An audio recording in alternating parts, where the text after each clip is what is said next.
नमस्कार बच्चों। आज की कक्षा में हम जामुन का पेड़ पाठ का सार पढ़ेंगे। जामुन का पेड़ पाठ के लेखक कृष्णचंद्र हैं। यह एक हास्य व्यंग्य रचना है। इस पाठ में लेखक ने बताया है कि सरकारी कार्यालयों में अधिकारी मामूली से काम को करने के लिए किस प्रकार व्यस्त होने का ढोंग करते हैं तथा अपना काम दूसरों के सिर पर डाल देते हैं। लेखक पाठ के माध्यम से बताते हैं कि अधिकारी लोग मरते हुए व्यक्ति को बचाने के स्थान पर बहाने बनाते रहते हैं। इस प्रकार लेखक ने सरकारी व्यवस्था के संवेदन शून्य और अमानवीय होने का भी वर्णन किया है। पाठ का सार इस प्रकार है। लेखक बताते हैं कि रात को बड़े जोर का झक्कड़ चला। झक्कड़ कहते हैं आंधी को। सेक्रेटरिएट के लॉन में जामुन का एक पेड़ गिर पड़ा और सेक्रेटरिएट सचिवालय को कहते हैं। सवेरे को जब माली ने देखा तो उसे पता चला कि पेड़ के नीचे एक आदमी दबा पड़ा है। माली यह देखकर दौड़ा दौड़ा चपरासी के पास गया और चपरासी दौड़ा दौड़ा क्लर्क के पास गया। क्लर्क दौड़ा दौड़ा सुपरिटेंडेंट के पास गया। सुपरिटेंडेंट अधीक्षक को कहते हैं। सुपरिटेंडेंट दौड़ा दौड़ा बाहर लॉन में आया और मिनटों में गिरे हुए पेड़ के नीचे दबे हुए आदमी के चारों ओर भीड़ इकट्ठी हो गई। बेचारा जामुन का पेड़ कितना फलदार था, एक क्लर्क बोला, और इसकी जामुनें कितनी रसीली होती थी, दूसरा क्लर्क याद करते हुए बोला। मैं फलों के मौसम में झोली भरकर ले जाता था और मेरे बच्चे इसकी जामुनें बहुत खुशी से खाते थे। तीसरा क्लर्क लगभग रुआंसा होकर बोला। मगर वह आदमी? माली ने दबे हुए आदमी की तरफ इशारा किया। हाँ, यह आदमी। सुपरिटेंडेंट सोच में पड़ गया। पता नहीं कि जिंदा है कि मर गया, एक चपरासी ने पूछा। मर गया होगा, इतना भारी पेड़ जिसकी पीठ पर गिरे वह बच कैसे सकता है? दूसरा चपरासी बोला। नहीं, मैं जिंदा हूँ, दबे हुए आदमी ने बड़ी कठिनता से कराहते हुए कहा। जिंदा है, एक क्लर्क ने ताज्जुब से कहा। पेड़ को हटाकर इसे जल्दी से निकाल लेना चाहिए, माली ने सुझाव दिया। मुश्किल मालूम होता है, एक सुस्त कामचोर और मोटा चपरासी बोला। पेड़ का तना बहुत भारी और वजनी है। क्या मुश्किल है? माली बोला। अगर सुपरिटेंडेंट साहब हुक्म दे तो अभी 15-20 माली, चपरासी और क्लर्क लगाकर पेड़ के नीचे से दबे हुए आदमी को निकाला जा सकता है। माली ठीक कहता है। बहुत से क्लर्क एक साथ बोल पड़े। लगाओ जोर, हम तैयार हैं। एक साथ बहुत से लोग पेड़ को उठाने को तैयार हो गए। ठहरो, सुपरिटेंडेंट बोला, मैं अंडर सेक्रेटरी से पूछ लूँ। सुपरिटेंडेंट अंडर सेक्रेटरी के पास गया। अंडर सेक्रेटरी डिप्टी सेक्रेटरी के पास गया और डिप्टी सेक्रेटरी ज्वाइंट सेक्रेटरी के पास गया। ज्वाइंट सेक्रेटरी चीफ सेक्रेटरी के पास गया। चीफ सेक्रेटरी मिनिस्टर के पास गया। मिनिस्टर ने चीफ सेक्रेटरी से कुछ कहा। चीफ सेक्रेटरी ने ज्वाइंट सेक्रेटरी से कुछ कहा और ज्वाइंट सेक्रेटरी ने डिप्टी सेक्रेटरी से कुछ कहा। डिप्टी सेक्रेटरी ने अंडर सेक्रेटरी से कुछ कहा। फाइल चलती रही और इसी तरह आधा दिन बीत गया। दोपहर के खाने तक कुछ क्लर्कों ने सरकार के फैसले का इंतजार किए बिना ही पेड़ को हटाने का निश्चय किया। जैसे ही वे लोग पेड़ को हटाने लगे, सुपरिटेंडेंट फाइल लेकर आ गया और कहने लगा कि वे लोग पेड़ नहीं हटा सकते क्योंकि वे लोग व्यापार विभाग से संबंधित है और इसे हटाने का कार्य कृषि विभाग का है। दूसरे दिन भी फाइल चलती रही। कृषि विभाग ने यह कहकर इस कार्य से हाथ झाड़ लिए कि पेड़ व्यापार विभाग में गिरा है, इसलिए पेड़ हटवाने का काम व्यापार विभाग का है।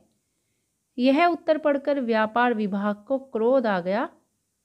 व्यापार विभाग ने फाइल पर लिख दिया कि पेड़ संबंधी कार्य कृषि विभाग के हैं और व्यापार विभाग का इससे कोई संबंध नहीं है। तब कृषि विभाग ने पेड़ हटाने का कार्य हॉर्टिकल्चर डिपार्टमेंट पर डाल दिया। हॉर्टिकल्चर डिपार्टमेंट बागवानी विभाग को कहते हैं। क्योंकि जामुन का पेड़ फलदार पेड़ था। रात के समय पेड़ के चारों ओर पुलिस का पहरा लगा हुआ था। एक पुलिस कांस्टेबल को पेड़ के नीचे दबे आदमी पर दया आ गई, इसलिए वह माली को दबे हुए आदमी को दाल भात खिलाने की अनुमति दे देता है। माली दबे हुए आदमी को उसके घर का पता पूछता है। आदमी कहता है कि वह लावारिस है। तीसरे दिन हॉर्टिकल्चर डिपार्टमेंट का जवाब आता है कि सरकार पेड़ लगाने के लिए कहती है, पेड़ काटने के लिए नहीं कहती। जामुन का पेड़ तो फलदार पेड़ था, इसलिए उनका विभाग यानी हॉर्टिकल्चर डिपार्टमेंट फलदार पेड़ काटने की अनुमति नहीं दे सकता। यह जवाब सुनकर वहां खड़े एक व्यक्ति ने सुझाव दिया कि यदि पेड़ नहीं काट सकते तो आदमी को काटकर पेड़ के नीचे से निकाल लेते हैं। दबा हुआ आदमी बोला कि ऐसे तो वह मर जाएगा। सुझाव देने वाले व्यक्ति ने कहा कि प्लास्टिक सर्जरी ने बहुत उन्नति कर ली है। आदमी को काटकर निकालने के बाद प्लास्टिक सर्जरी से उसका धड़ और निचला हिस्सा जोड़ा जा सकता है। इस सुझाव पर विचार किया गया और विचार करने के बाद दबे हुए आदमी की फाइल मेडिकल डिपार्टमेंट में अर्थात चिकित्सा विभाग में भेज दी गई। मेडिकल डिपार्टमेंट वालों ने इस पर तुरंत कार्यवाही आरंभ कर दी। विभाग से एक योग्य प्लास्टिक सर्जन आया और उसने आदमी का चेकअप किया। चेकअप करने के बाद उसने रिपोर्ट तैयार की और कहा कि ऑपरेशन तो सफल हो जाएगा लेकिन आदमी मर जाएगा, इसलिए यह फैसला रद्द कर दिया जाता है। माली रात के समय दबे हुए आदमी को खाना खिलाता है और उससे कहता है कि उसका मामला ऊपर तक पहुंच गया है, अब उम्मीद है कि सब कुछ ठीक हो जाएगा। आदमी दुखी होकर मिर्जा गालिब का शेर पढ़ता है और कहता है, ये तो माना कि तगाफुल न करोगे लेकिन खाक हो जाएंगे तुमको खबर होने तक। उसका शेर सुनकर माली हैरान हो जाता है। माली उससे पूछता है कि क्या वह शायर है। आदमी हामी भरता है अर्थात सिर हिलाकर हाँ करता है। अगले दिन पूरे विभाग में आदमी के शायर होने की खबर फैल जाती है। शायर होने का पता चलता ही पूरा शहर आदमी को देखने के लिए उमड़ पड़ता है। उसके चारों ओर कवि सम्मेलन के जैसा वातावरण उत्पन्न हो जाता है। सभी लोग अपनी कविताएं और दोहे पढ़ने लगते हैं। आदमी के कवि होने का पता चलते ही सेक्रेटेरिएट की सब कमेटी उसकी फाइल कल्चरल डिपार्टमेंट अर्थात सांस्कृतिक विभाग में भेज देती है। फाइल कल्चरल डिपार्टमेंट के कई विभागों से गुजरती हुई साहित्य अकादमी के सेक्रेटरी के पास पहुंचती है। उसी समय साहित्य अकादमी का सेक्रेटरी पेड़ के नीचे दबे आदमी का इंटरव्यू लेने के लिए वहां आता है। वह कवि से उसका उपनाम पूछता है। वह अपना उपनाम ओस बताता है।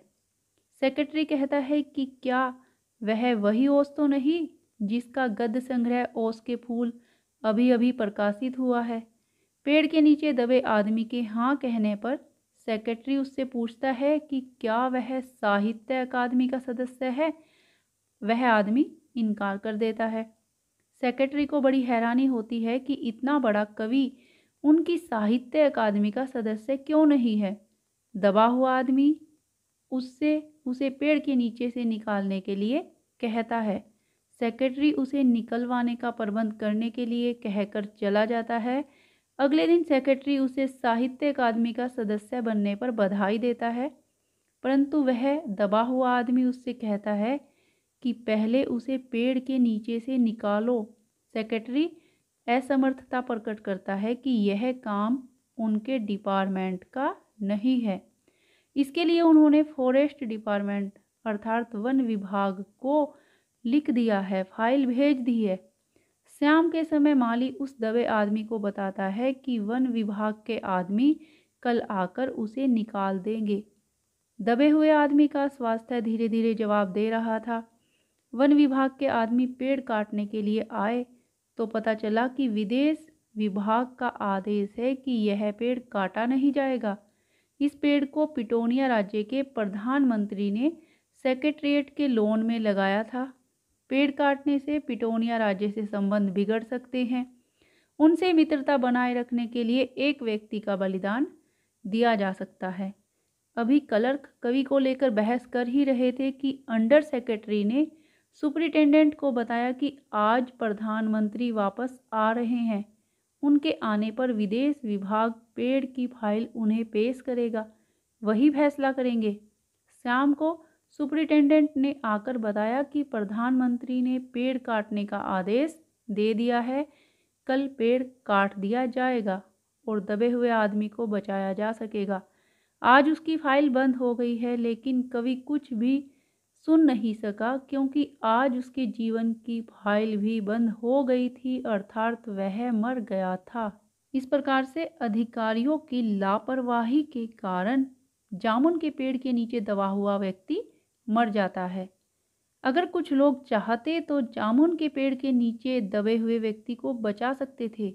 वह जामुन के पेड़ के तने को उठाकर उसे निकाल सकते थे और उसकी जान बचा सकते थे, परंतु लाल फीताशाही तथा सरकार की कछुआ चाल के कारण जब तक जामुन के पेड़ को काटने के आदेश मिलते हैं, दबे हुए आदमी की मृत्यु हो जाती है। लेखक ने सरकारी तंत्र पर व्यंग किया है। जो कोई काम करने के स्थान पर उसे टालने में ही विश्वास रखता है, उसके लिए मानवीय संवेदनाएं मूल्यहीन हैं। वे केवल कानून का अंधानुकरण ही करना चाहते हैं।